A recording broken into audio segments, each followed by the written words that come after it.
It's the Lost Tapes. Greetings, George Gimarc here. Glad to have you along. It's another talk show about pop music here on the Texas State Network. And tonight, we're going to be talking about a subject that's near and dear to my heart, which is celebrity vocals. Hollywood hi-fi, golden throats, if you will. And, of course, I had to bring along my cohort in this adventure, Pat Reeder. Hey, Pat. Hi-ho, America. We've been talking about celebrity vocals, he and I, for 20 years or more. And we have amassed a huge collection of these things, and even put it into print one time. That's true. Not very successfully, but we did it once. We may bring it out again one of these days. Got to bring it out again. So tonight we're going to play some pretty god-awful recordings from some pretty well-known people. In fact, this one, Pat, you recognize this.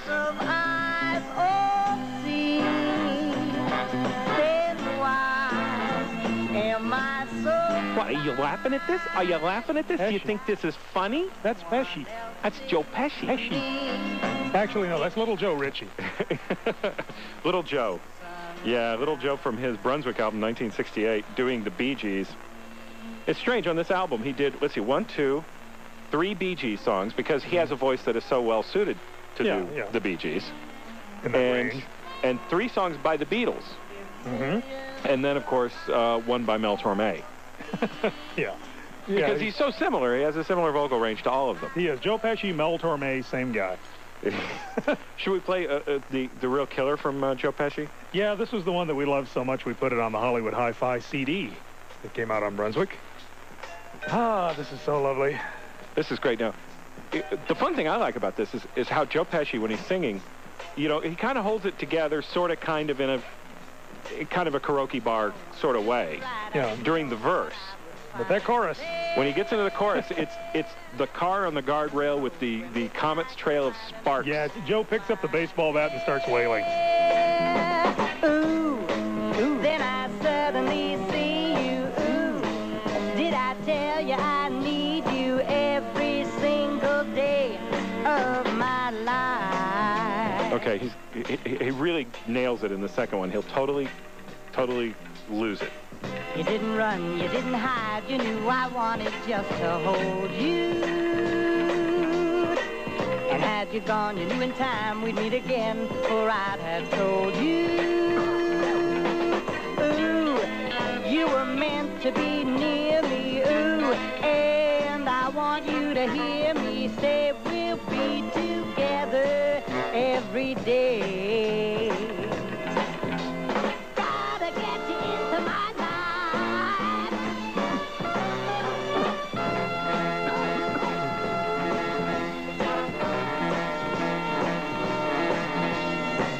What can I do? What can I be when I'm with you? I want to stay there. That is some really on the edge singing there. Yeah, isn't that great? Yeah, Joe, he wanted to be a singer. He started out, you know, with aspirations of being the next Frankie Valli. That was actually what he wanted to do. Maybe he just looked at the Bee Gees as a modern Frankie Valli. Yeah, and it didn't really work out that well for him, but also acting didn't really work out that well for him either. He was just about to pack it all up and go home when, you know, Scorsese cast him in his first major role, and I think it was in Raging Bull. And then the acting thing took off, and he kind of buried this. This album was released under the name Little Joe Ritchie. So don't go looking for the Joe Pesci album unless you want the Cousin Vinny Sings album. Which is great. Yeah, I love that album. It is great. That's after we did Hollywood Hi-Fi, of course, and we told the world that he was a singer.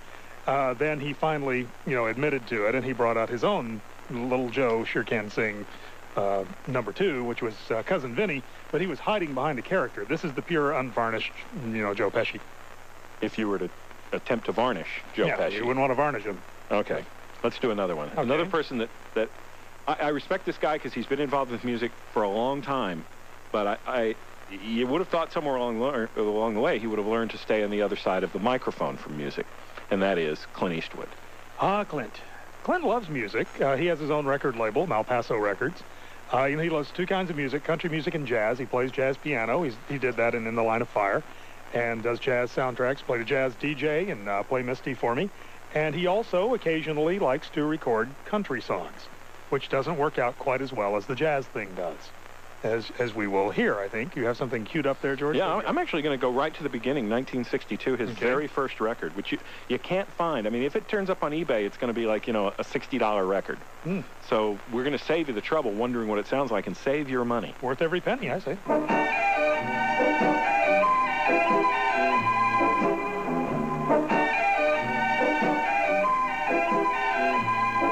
At last, I wake up and see what you've done.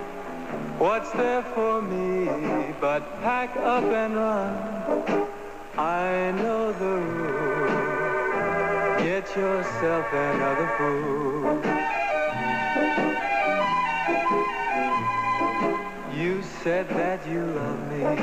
I was yours to command. Your kind of love my heart couldn't stand. You see, for you to get yourself another fool. And now that we're through, you say you meant to be true. That is truly awful. You are possibly the worst singer I've ever heard. But you've got a nice image. Good trousers. You're tall, you look good. Should not be a singer. Forget about it. I love this one. Yeah, this was an improvement. Riding hard and riding fast, always on the go. This is just a drover's life. This is all I know.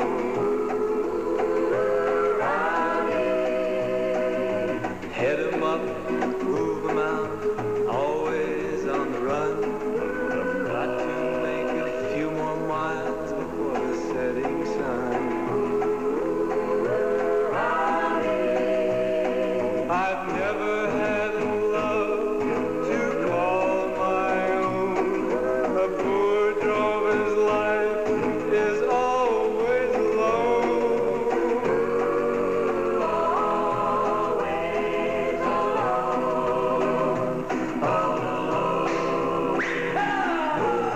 Into every cattle town, it's always been the same. Think I'm just a saddle bum, they don't know my name. Guess that I'm rough, alright, but I've never done no wrong.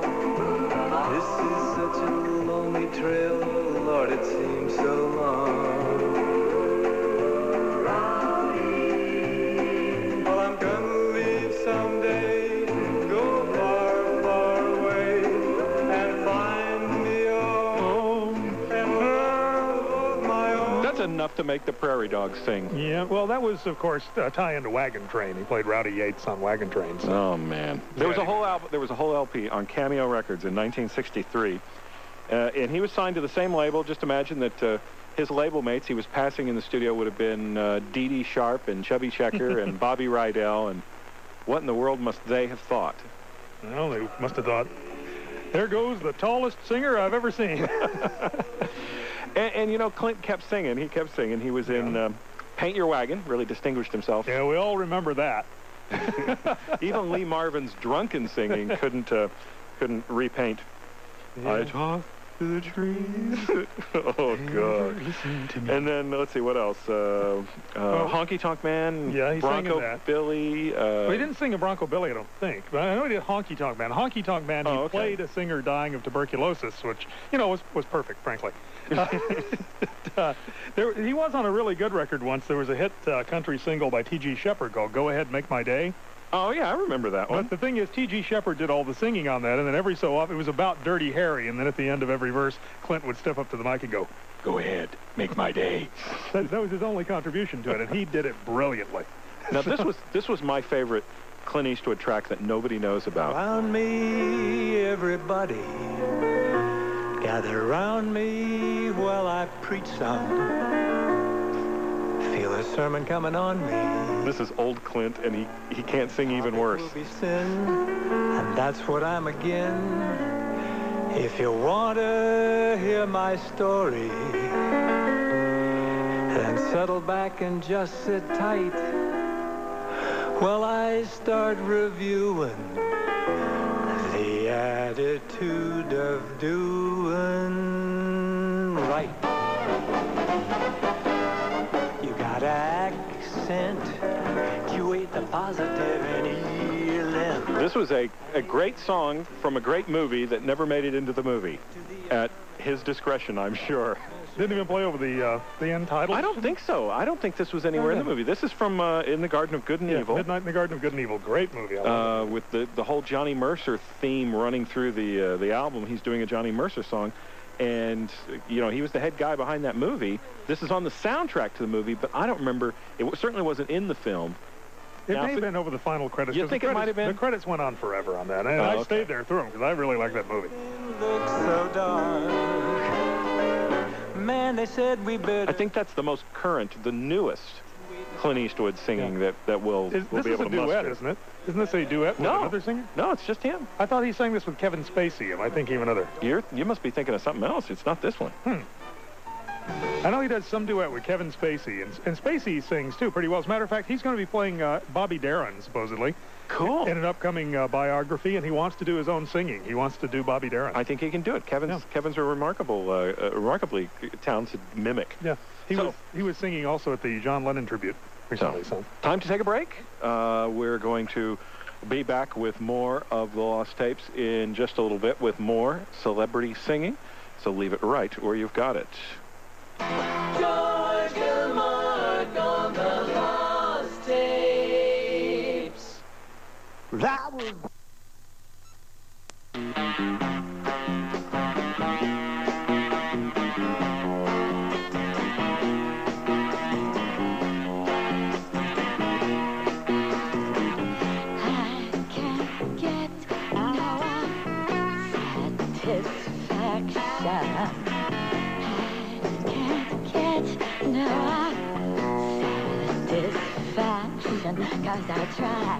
I can't get Noah satisfaction. Not just no satisfaction, Noah satisfaction. Anybody know who this is? Want me to tell you? Let me tell him. let me tell him, Joe. Could this possibly be Phyllis Diller? Phyllis Diller, please. Come up with something more plausible. Ooh, Toadie Fields? Roseanne Barr? It actually is Phyllis Diller. Yes, I know it is. This is from an album where she actually sings, and I think she was trying to sing goofy on the album. Yeah, she was on most of it, but I think on a few tracks, weren't there like at least one or two tracks on there she did pretty straight? Yeah, and she was okay. No, she wasn't bad. But for the most part, it was pretty stinky stuff. By the way, if you've got a celebrity vocal you want to request, we've got a bunch of them up here, and you're welcome to give us a call and see if we've brought it. The numbers: 888-256-1080, 888-256-1080. In the Dallas and Fort Worth area, you can call in 817-543-5580, 817-543-5580, and phone lines are open. And we're just going to blast through some of these. As we said, these are people who cut records that never should have been allowed near a studio. But who is going to tell this guy to get out of the studio? I wouldn't have wanted to.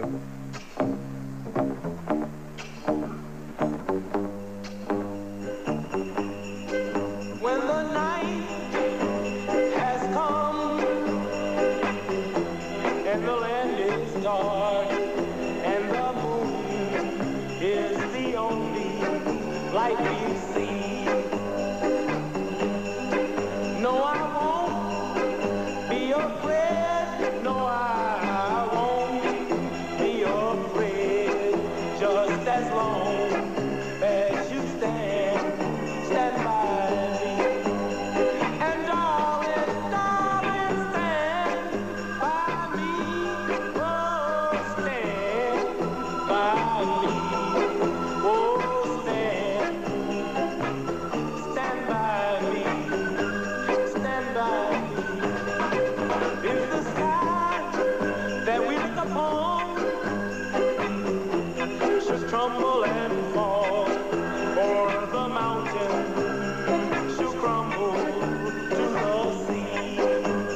He's not going to be a Fred.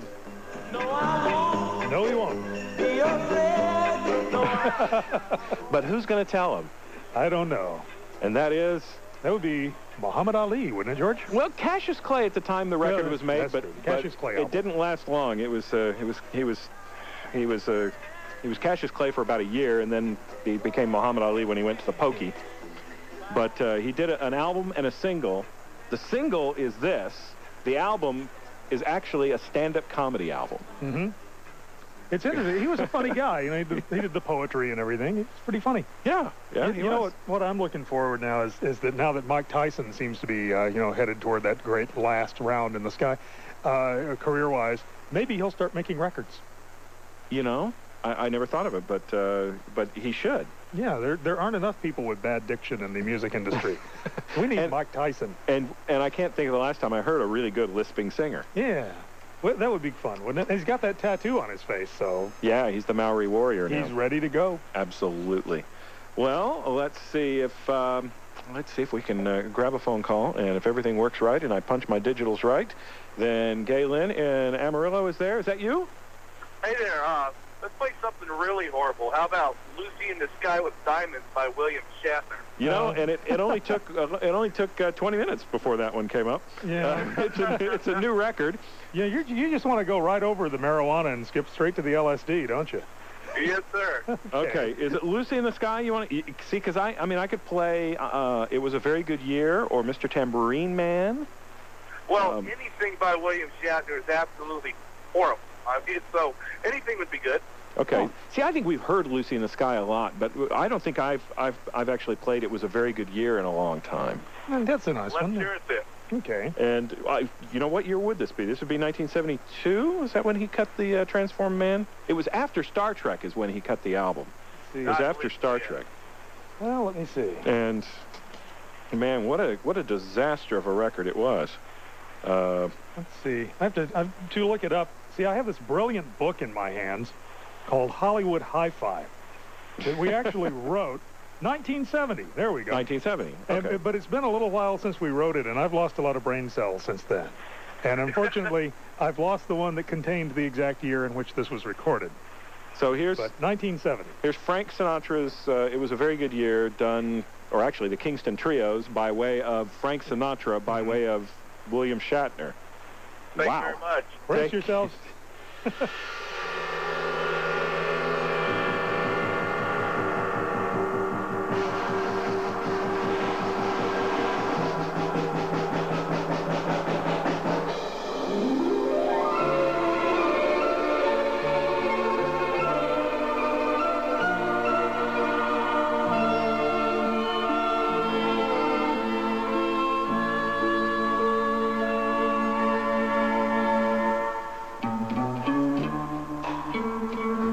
When I was 17, it was a very good year.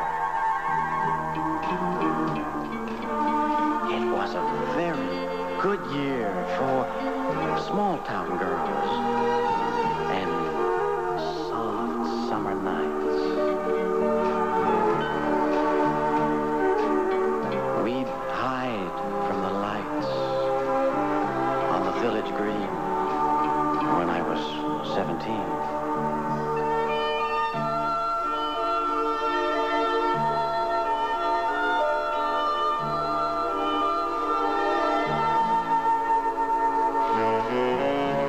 When I was 21, it was a very good year. It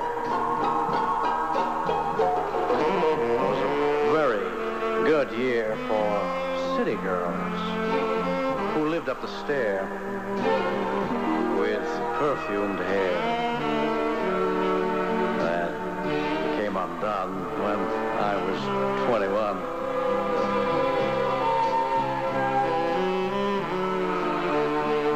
You know, when Frank Sinatra did this, it was such a nice, melancholy song, and he makes it sound positively lurid. It makes it sound creepy, doesn't it? Like he's stalking these women. When I was 15, it was a very good year. When I was 35, it was a very good year.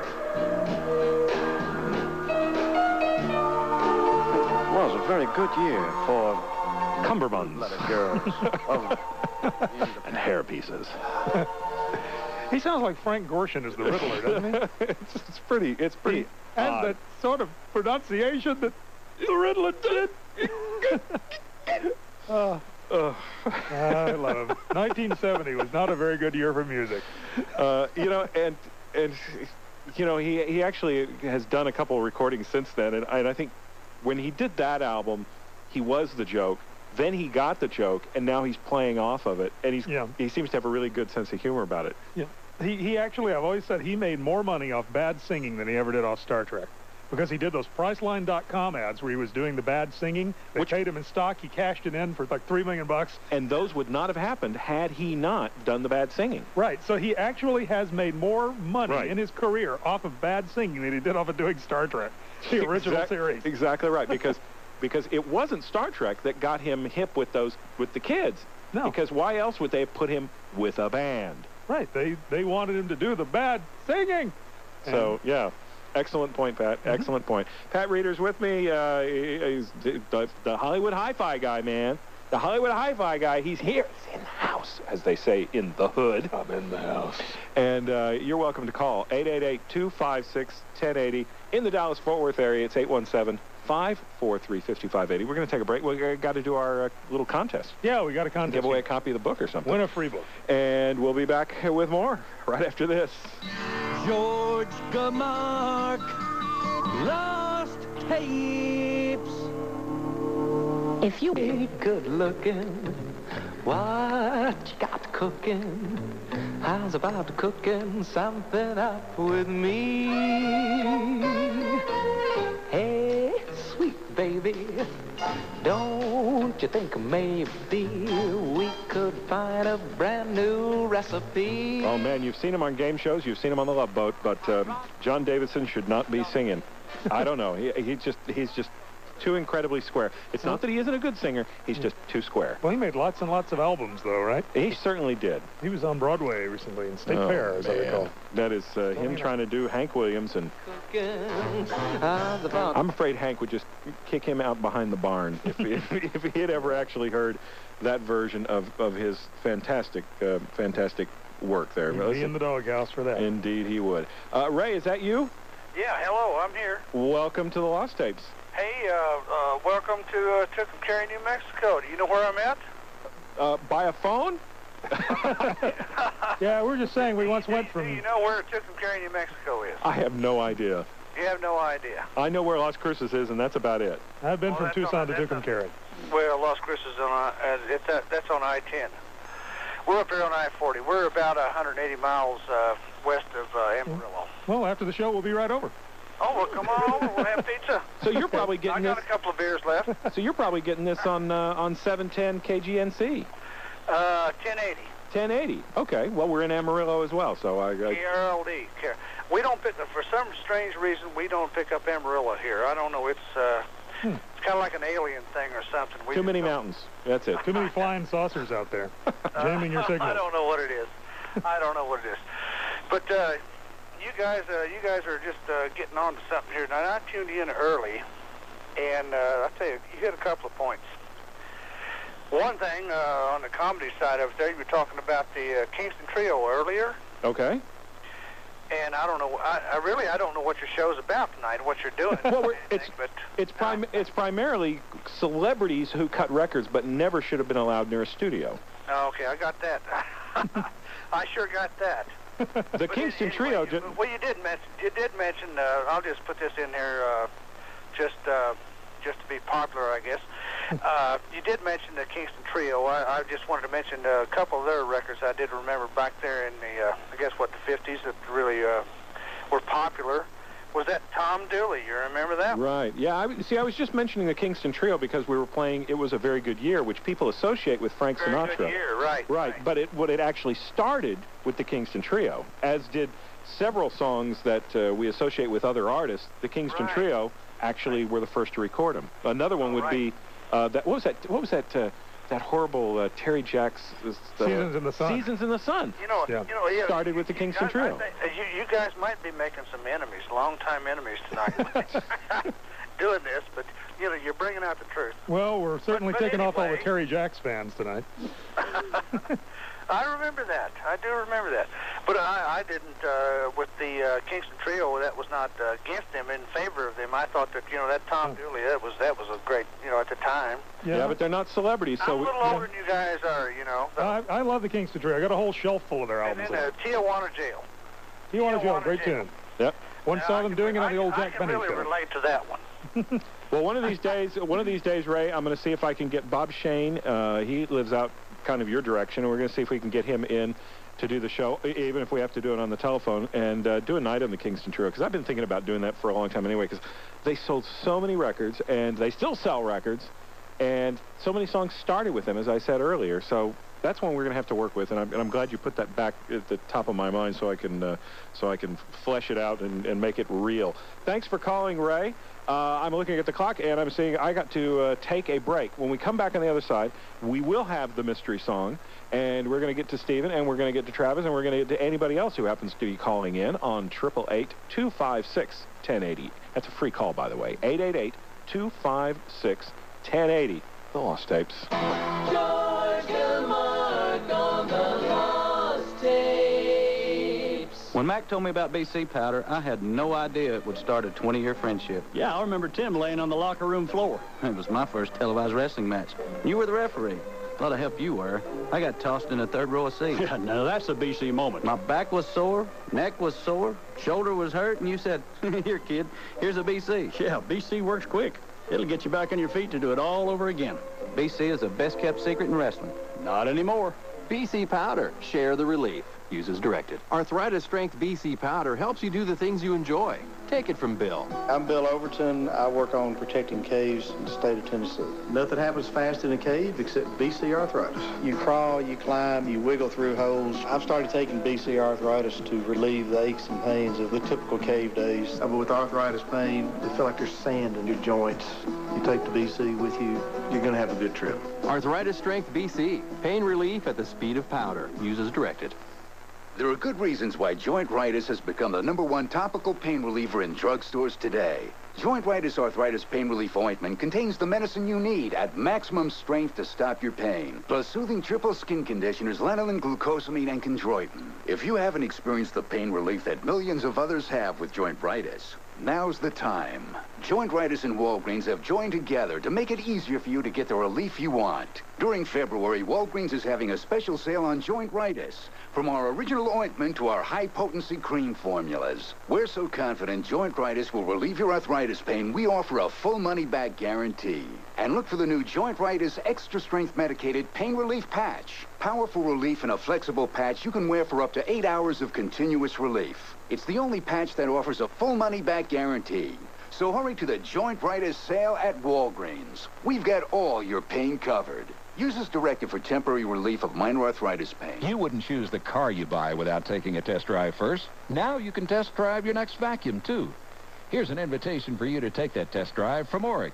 You've heard David Oreck telling us for years about the quality of his award-winning Oreck vacuums. Well, it's time you saw for yourself. Oreck has invited you to visit one of their 10 DFW area factory showrooms to see the new Oreck and test drive one for 30 days. If you're not completely satisfied, just take it back and there'll be no questions asked. And why wouldn't you be satisfied? Oreck's 8-pound upright was the first to win the Carpet and Rug Institute's seal of approval. See if it gets yours. Take the Oreck challenge in your own home. Vacuum with your old vacuum, then vacuum with Oreck. Oreck guarantees you'll pick up more dirt with their vacuum cleaner.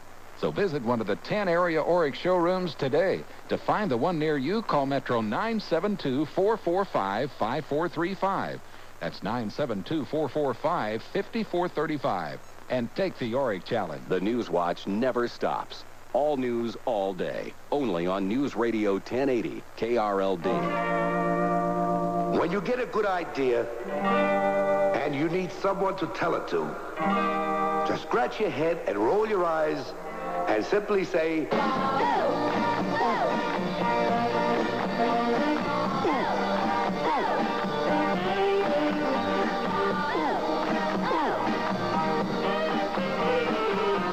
let's say, do you mind?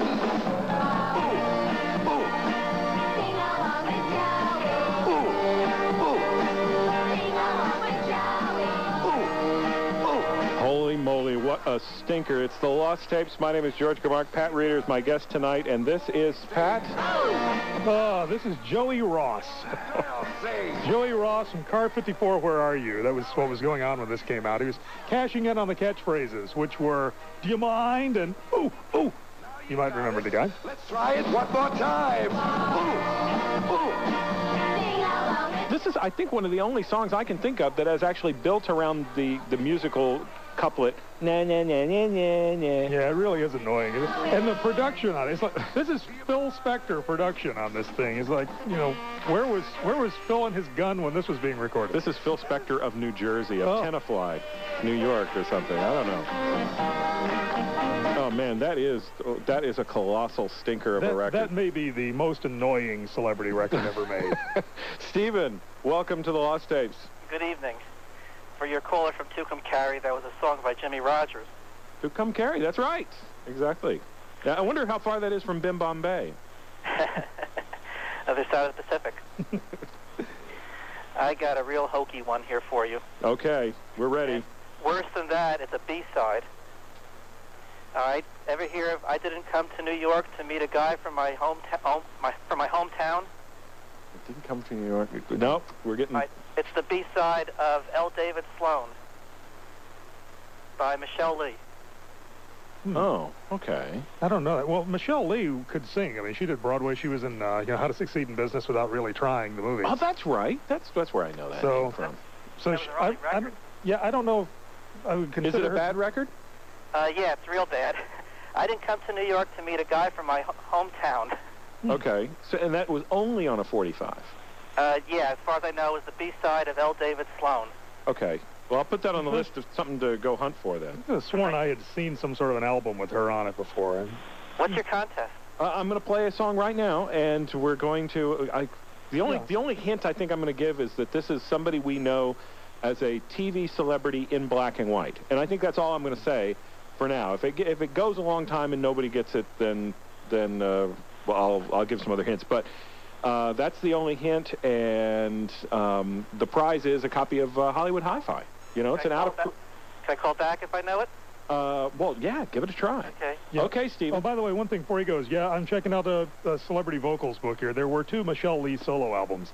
Uh-oh. Taste of the Fantastic in '66 and L. David Sloan and Other Hits of Today, 1968. So I'm right. I've seen Michelle Lee on album covers before. Okay. How about that? There you go. Well, I'm going to play a little... Here you go, Stephen. You get a little preview here. We're trying to figure out who this is.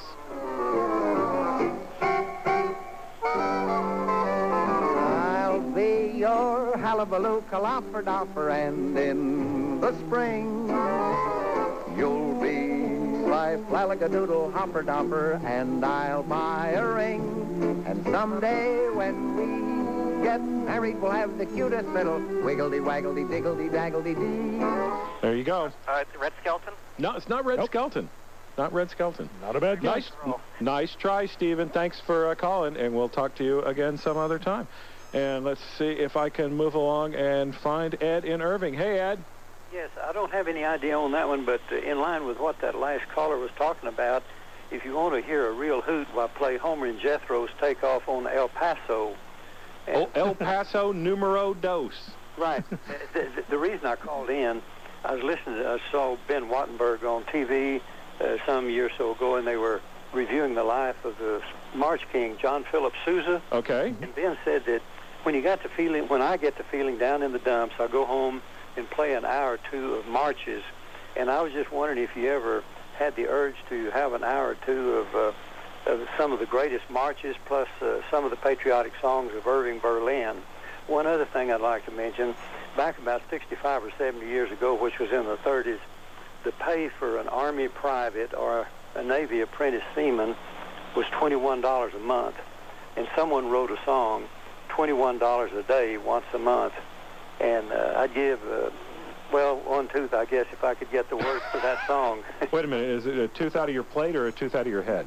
No, out of my head. Oh, okay. I just got to make sure. Actually, I think a friend of mine has that record because we did a show I want to say December, maybe we did it around December 7th or something. We did a whole bunch of World War II songs, patriotic, uplifting, let's go get him and kick some butt sort of songs. And it seems to me that song came up, and my friend Clarence Johnson, who's on the show from time to time, said that he had that song in his library. So I'll see if I can put word out to Clarence, and maybe we can get that in there. As for doing a show about marches, that's an interesting thought. It's an interesting thought, because there is really no place on radio for marches these days. A little Irving Berlin thrown in with it.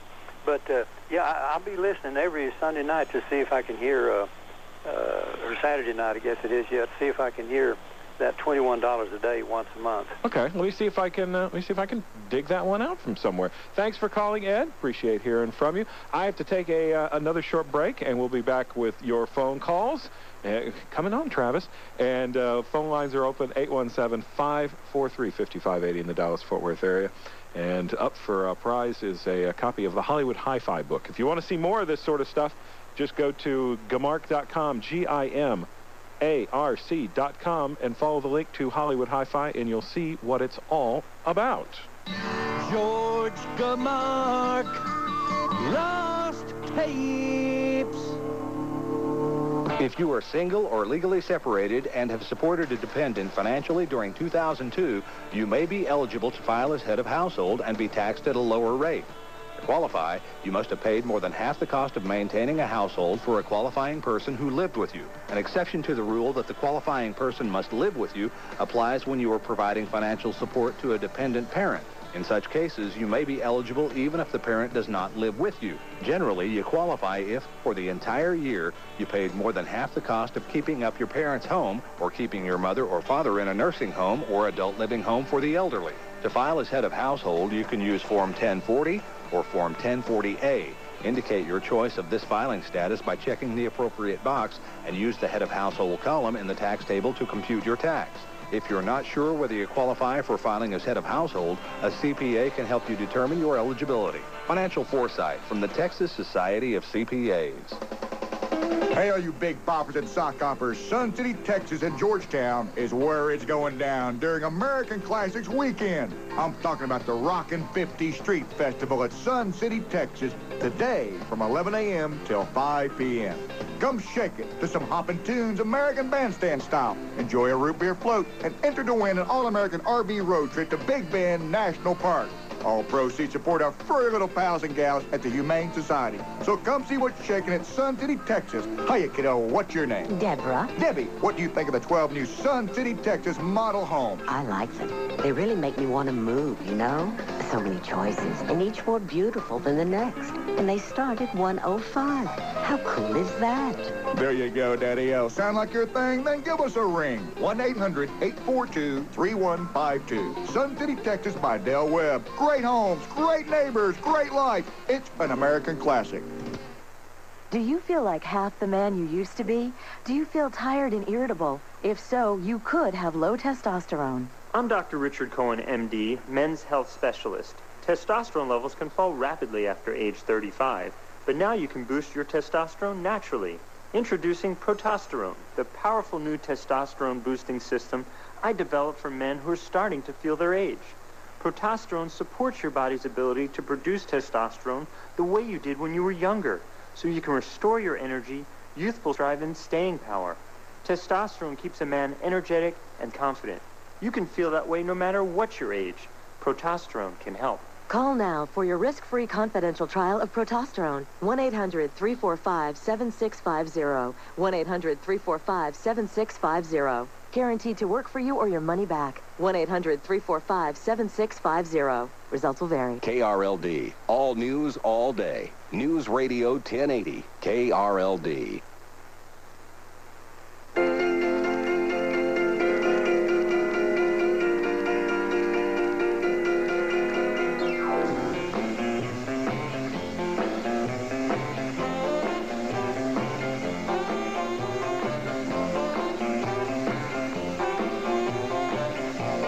It's the Lost Tape. It's the show that's groovy. Groovy. That, by the way, is Joe Dodo and the Groovers. just in case you wanted to go out and look for it.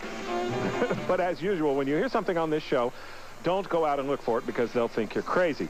Pat Reeder is in the studio with me, and Pat is, well, you know, we did the Hollywood Hi-Fi book together, but he's off on his own these days doing his own thing, and he thinks he's Mr. Funny Guy. That's right. He writes jokes for the governor of Arkansas and a lot of morning George radio shows Bush and stuff like he That's right. comes up with all sorts of fancy things. You got a fancy book, too, don't you, fancy We got a man? book coming out in a month or so. Should be appearing in stores. It's on our website now, which is comedy-wire.com. But we got a book called 9 Hallmarks of Highly Incompetent Losers, which is a kind of reverse self-help book. Shows you 9 dumb mistakes made by everybody from dumb criminals to corporate CEOs, illustrated with about 200 actual stories ripped from the headlines of stupid people doing amazingly dumb things. It's some very funny stuff. Can I give away one of those? Yeah, we're gonna toss one of those in the pot. We will not only give away Hollywood Hi-Fi, but an autographed copy of 9 Hallmarks of Highly Incompetent Losers to whoever can identify this celebrity singer we've got. Not to say you are one, if you identify it. Just this will teach you how not to be one. Okay, there you go. Hey, Travis, what's up? Travis, it's your moment in the sun, man. And sadly, he has lost his opportunity. Oh, and sadly, he's gone. Okay, well, Travis, you come back after the top of the hour, and we're gonna talk to you again. Okay, so you just hang in there. And well, that just takes it almost up to the top of the hour. I want to remind people, coming up in the shows to come here on the Lost Tapes, I've got Rose Marie. You know her from the Dick Van Dyke Show, or you might know her from, you know, things like International House. She was Baby Rose Marie. She's got a new book out about her life in show business. It's a hoot, and she's going to be on this very show. You're going to be able to talk to her. Ian Whitcomb, the guy who did the songs from the Titanic CD that I think he won a Grammy for that. And he also did that silly song back in the 60s called You Turn Me On, that kind of breathy. Yeah, well, he's going to be on the show. And what else? Oh, Dick Rosemont. We're going to do a show, another one of those original shows, the original version of the song before it was a hit. That's coming up all in the month of March, just ahead. Now, Pat, do you know who our celebrity flautist is here on this record? The celebrity flautist. Yes, I think I know who that is, George. Okay, it's not a member of the Grateful Dead, though. No, but it's close. He associates with many of the dead. Okay. Okay, all right, I'll tell you. It's Jack Kevorkian. Jack Kevorkian. Music to Kill Yourself By, which I thought was Shatner. And he actually, this is from his album, which he punningly has titled A Very Still Life. Gosh, he's a funny guy, isn't he? It says $4 from the sale of this CD goes towards the building of the first patholysis clinic in the U.S. I think that means abattoir. Yeah, basically. Is what that means. You actually contribute money toward killing people when you buy this. Okay, well, that just about wraps it up for this hour. Don't do yourself in. It's only music. Another hour just ahead here on the Lost Tapes, the Texas State Network, singing celebrities. Why won't they leave us alone?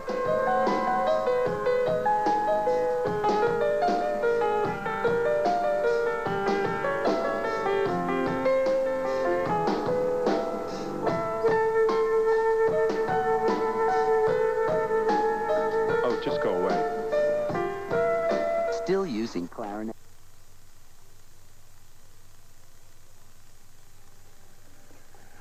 Thank you for that sterling introduction. It is indeed the Lost Tapes here on the Texas State Network, and whether you're listening in on KLVI or KGNC or KEGG or KRLD or KZE or KCRS or KENS, my newest station, and all the others, welcome, welcome, welcome. It is a talk show about music, and tonight it's a talk show about, well, it's a talk show about bad music. And Pat Reeder is along to hold my hand and in a metaphorical way and walk me through the dark and sometimes frightening caverns of black vinyl that is stacked up around here of bad celebrity singing. And to make it all go down like bad medicine with a little bit of sugar, we're going to give away a book or two if you can just identify our celebrity vocalist. And I'm going to play that record again here in just a little bit. And the clue I think we gave was it was somebody we were familiar with from TV, very familiar with from TV, in a black and white way. We were in black and white world, so that kind of narrows it down somewhat. So there you go. Let me go straight to phones because Susie's been waiting a while. Hey, Susie, welcome to Lost Tapes. Susie. Where's the playground, Susie? Come on. Oh, are we doing this again? The phone's not working tonight, George? I don't know. Didn't pay the bill? I don't. You know, it could be something. It could be something like that. I had something. Hang in there, Susie. I had something else that I was going to play here, and it was a whopper of a song. Kind of brought to mind because of our William Shatner encounter. Well, if I had a hammer, I'd hammer in the morning, I'd hammer in the evening, all over this land, I'd hammer at danger. I think if I remember your words correctly in the book, Pat, you described this as sounding like, what was it? Gordon Lightfoot choking on a catfish Gordon bone. Lightfoot gagging on a chicken bone. Chicken bone, okay. Well, if I had a bell, this is William Shatner, folks. No, it's not. His best pal. Yeah, there you go. It's Spock. That's right, Nimoy. Leonard Nimoy. And my favorite part of the song, and I actually got to needle Nimoy about this on the radio one time, is when he goes into the break. Because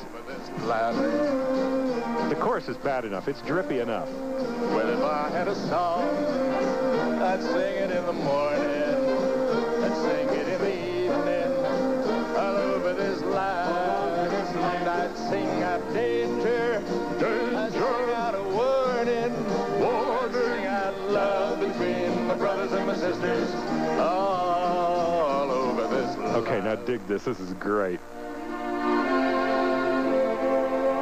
Well, I have a hammer, and I have a bell, and I have a song to sing all over this land. It's the hammer of justice. It's the bell of freedom. And the song is the song of love. Love between all of my brothers, and love between all of my sisters, all over this land. And there's a little girl who comes out on stage dressed as the Statue of Liberty waving sparklers. Did you know, by the way, George, that Leonard Nimoy is pursuing his interest in love between various sisters by ending his acting career? Have you heard about that? No, he's ending his acting career. He has retired. He's not going to go into music. Please tell me. No, he's not going to go he into has music. retired from acting in order to pursue his current career, which is taking nude photographs. Oh, have I struck you dumb by this? Yes. Okay, that's where he wanted to go. Getting chicks as Spock just wasn't happening anymore. Photographs of naked women. That's what he is now doing full time. Having shows of them, that sort of thing. And he says it's his acting and is interfering with it. I guess his music career too. And so he's not going to act anymore. He's just going to take the pictures. Okay. Well, that's interesting. That'll get. It could be, and this is just a little bit of speculation on my part. Now, both William Shatner and Leonard Nimoy have had a lot of contact over the year at various conventions with young men who have difficulty kind of connecting with women. A lot of them are real into Star Trek. Could this be some outreach of his? Maybe. I'm just kind of speculating. I don't know. I mean, here. You want to talk about the best-selling nudie book in history? It would be Naked Women Photographed by Spock. Boy, talk about a market. Okay. That's the sort of information that you just don't get anywhere else except here on the Lost Tapes. You believe we know this stuff? Charles, welcome to the Lost Tapes. Hey, it depends on whose picture it is, not who's taking the picture, anyway. But you said before about that Ooh Ooh being the only song with the nya nya nya nya nya nya, but you forgot Iron Man by Black Sabbath. No, you're kidding. Really? Iron Man, yeah, think about it. Dun, dun, dun, dun, dun, dun, dun, dun, dun, dun, dun, dun, dun. Oh, sort of. It's kind of close, but I mean, this is You're just and Ozzy's singing especially is. You're just wanting to find a way to work Ozzy into the conversation. You're one of those guys that calls into radio just to shout Ozzy, aren't you? Yeah. Well, no, I wanted to shout Kingston Trio, but somebody stole my. Any favorite celebrity record? Yeah, one that I think has been neglected, and I don't think, and when I mentioned it, you hadn't heard it, and it was a famous movie that imploded two of the biggest careers in 70s music, or That would have to be Sgt. Pepper's Lonely Hearts Club Band. Yeah, that's the one. And he actually, this was his movie debut, and that's Steve Martin. Yeah, he does Maxwell's Silver Hammer in there. Yeah, it's the most annoying Beatles song ever, and it's probably that most annoying version. I don't know that I've ever played the soundtrack to that movie. Yeah, that's what you said last time I met Now, you. I don't know if that was Steve Martin's musical debut in movies because, well, there was Pennies from Heaven, but I think that was where he lip-synced. Well, that one came out in like 81. Yeah, he lip-synced to that. What about Little Shop of Horrors, where he did the I'll Be a Dentist song? Was that before or after? Right. Yeah, that was 87, I think. That was actually much later. Oh, okay. Yeah, see, this came out, I think, in 80, and I guess The Jerk came out in, I think, 80 the same year, but... Well, I think you might have one there, Charles. Oh, well, you have to find that one, because, yeah, it is truly a smarmy and just vile... You want to try giving it? You want to try giving a shot at our celebrity vocals here? Was it Milton Berle? It was not Milton Berle. Oh, well. It's not Milton Berle. Yeah. I'm sorry. Oh, well. But, Talk to you later. Okay, take care. Let me play a little bit more of our celebrity vocalist, and all you have to do, this is coming off an old 78, but don't let that fool you. This guy, I can guarantee if you are over 30, you know this guy on your television set, but you know him in black and white.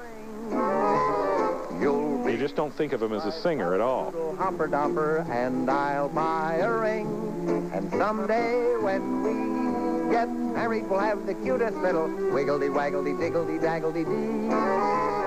If you say that you will be my Hallabaloo Calopper-Dopper-Dee. Okay, there you go. That's your clue. So if you got a chance to get near a phone, 888-256-1080, 888-256-1080. Those lines are open. That's pretty much anywhere in the country. In the Dallas-Fort Worth area, you got a special line, 817-543-5580,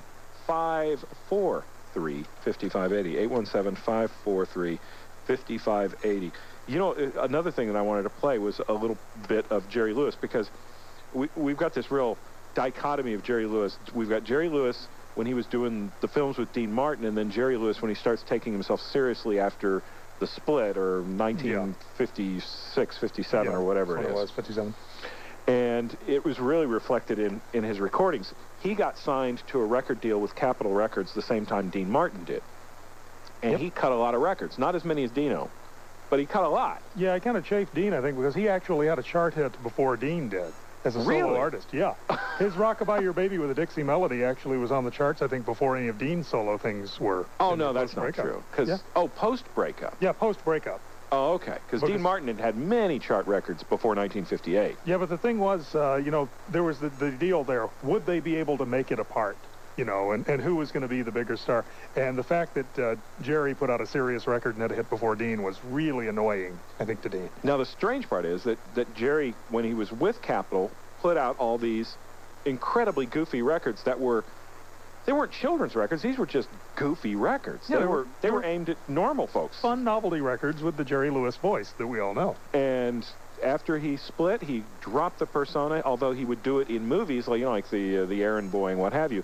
He refused to do it on record anymore. So let's go back to those winsome days of the early 50s, and this particularly frenetic piece called Sunday Driving.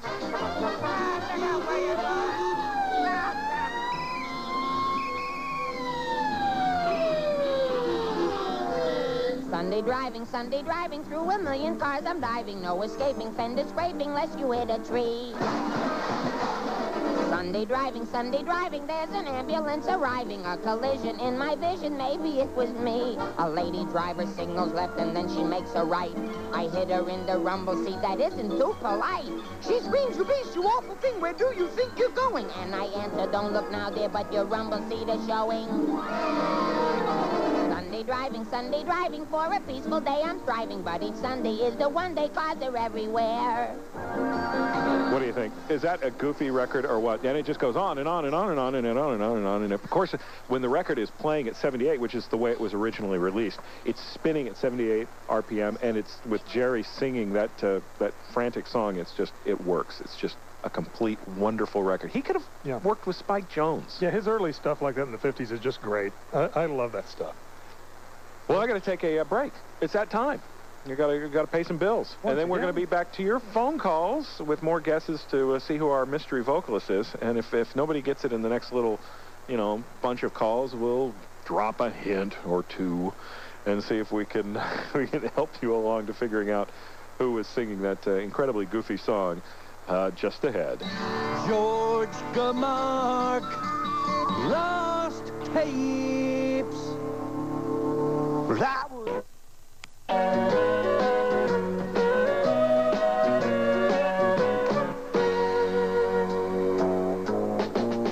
Slow down, you move too fast. Gotta make the morning last. Just kicking down the cobblestones, looking for fun and feeling groovy.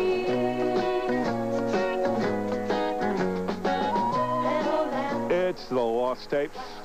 George Gimarc here along with Pat Reeder. And that's a terrible record. It is. If I had a hammer, I'd break this record. This is, should I tell everybody, George? Oh, go ahead. This is Danny Bonaduce, former Partridge Family star, now on that show that sort of the men's answer to The View, The Other Side, I think it's called. The Other Side, yeah. Yeah. I had him sign this album for me. He wrote, I Think I Love You. Oh, you're a brave man. Asked him to sign this. He said it was one of the funniest pieces of fill in the blank that anybody had brought up to have him sign in the last week. So he was very touched by it. And I was almost touched, but I was able to get out of the way. He's a pugilistic fellow. Marvin in Arlington, welcome to the Lost Tapes. Yeah, I was tuned into your show. I wasn't sure what the format was, but I was going to take a guess there. It might be wrong. Okay. And I'd say Red Skelton. Red Skelton is not right. Okay, thank you. It's kind of, it kind of does sound a bit like Red Skelton. So I'd kind of give him that. That's a pretty decent guess. Beth in Midland, welcome. Hello. Howdy. Go ahead. You're on. I think it's Bob Hope. Bob Hope. No, it's not Bob Hope. Not Bob Hope. He doesn't sing quite that well. I mean, Bob Hope is a better singer. Yeah. Well, at the end, it kind of sounded like him. So yeah, thanks. Bye. It does. Thanks. Good guess. Another good guess. And let's see. Rick in Sanger, welcome to the Lost Tapes. Hey, at first I thought it was Bob Hope, but that could be Danny Kaye, huh? Danny Kaye, no. Could be, but isn't. Sorry. No, he's a funny guy, but he's not Danny Kaye. All right. Thank you, gentlemen. Take care. Let's go to Heather in Plano. Welcome, Heather. Hi. Hi. My guess, I was going to guess Jack Lemmon. No, sorry. Now, Jack Lemmon did record, he did make some records of him singing. But that's not one of them, I'm afraid. Okay, thanks. Excellent guess. Okay, well, that did it. We went through the bunch of calls there, and nobody got it right. People are heading kind of down the right road. We have to resort to a hint, George. Yeah, they are thinking black and white. So, a little more to the record. When we get married, we'll have the cutest... Let's tell them something else about this guy, musically speaking. Okay. He is an expert cello player. Oh, that'll get it. Hey, if I told you he played, well, I can't even go into it. Okay, so I might even get it. He's an expert cello player. He's an expert cello player in his own right. And that did come up on TV on occasion. It actually did, yes. On occasion. You might have seen him do that. Okay. It's my love I'm singing of. In black and white. Yes. Means me for you. Okay, well, there you go. And we're talking about celebrity vocals, most of which are the pretty atrocious variety. And somebody mentioned Milton Berle a little earlier. That is that Milton Berle? And I thought, well, let's do a little comparison. Here is Milton Berle in 1950. This is the chorus of the song. This is the chorus you're hearing now. You make up the words as you go along, 'cause no one listens to the lyrics anyhow. Tra-la-la, tra-la-la, dum-da-dum, dum-da-dum. If you want to, you can whistle or you can hum. When you're singing the song for all your friends, remember this is where the chorus ends. Now, back in the days of the early days of movies and radio and pre-television, you were expected to be a well-rounded performer, which is probably why we got a lot of these singing celebrities anyway. Yeah, you were in vaudeville. You had to do pretty much everything. You had to learn to sing and dance and do jokes and juggle and everything. So. And then by the time we got into the television age, you could just be a television star and not have to sing. Yeah, one of my favorite lines about that, Fred Allen once said that summer stock was where people go to see their favorite television stars learning how to act. That's a good one. So here's the question. Why is it that now we see people who are clearly sort of capable of acting feeling compelled to make records? They're not being put